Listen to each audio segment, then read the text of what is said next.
Anam bir ancha bayağı Kırgızistan'daki siyasi kırdalları salıştırıp içine bir tamsil yazganlar ama şu anda bir ayıp vereyim ama bir günü korodagi echkiler ızıçı şöyle kaldı. Emne olup ketdi degan eşek koronun canına akırın basıp bardı.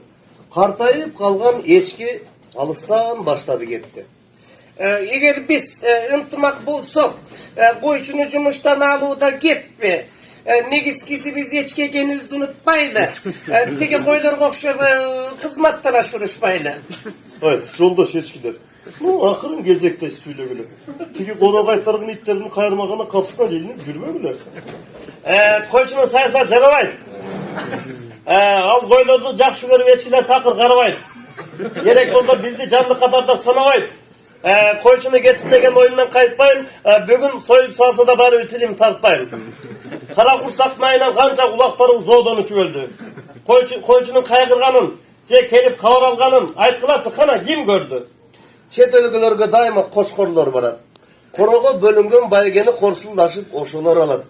Karacanın ayabay жүрgen bizdin teke kaçan bolsa unutulup kalat. Oşonduktan koyşunu getirebiz desek tekebizin oyun koldoydu. Kolumuzdan eş teke gelbeytte kaydeger bolboydu. Ulaklarımız kelecekte jakşı jaşasın desek kelecekte öyleydi. Sakalımda söyleseniz benim sözümdü kula. Bunun koşunu getirebiz deseniz özüңөр ele kıykırı ve koylar dal çıkıla. Ant besiңер koyşuğa güçüңөр jetpeyt. Ona keşke bir teke kança kıykırbaylı bari bir kızmatından getpeyt. Koylarda bizge koşlandın. Kaldık okşayıp biraz keçik.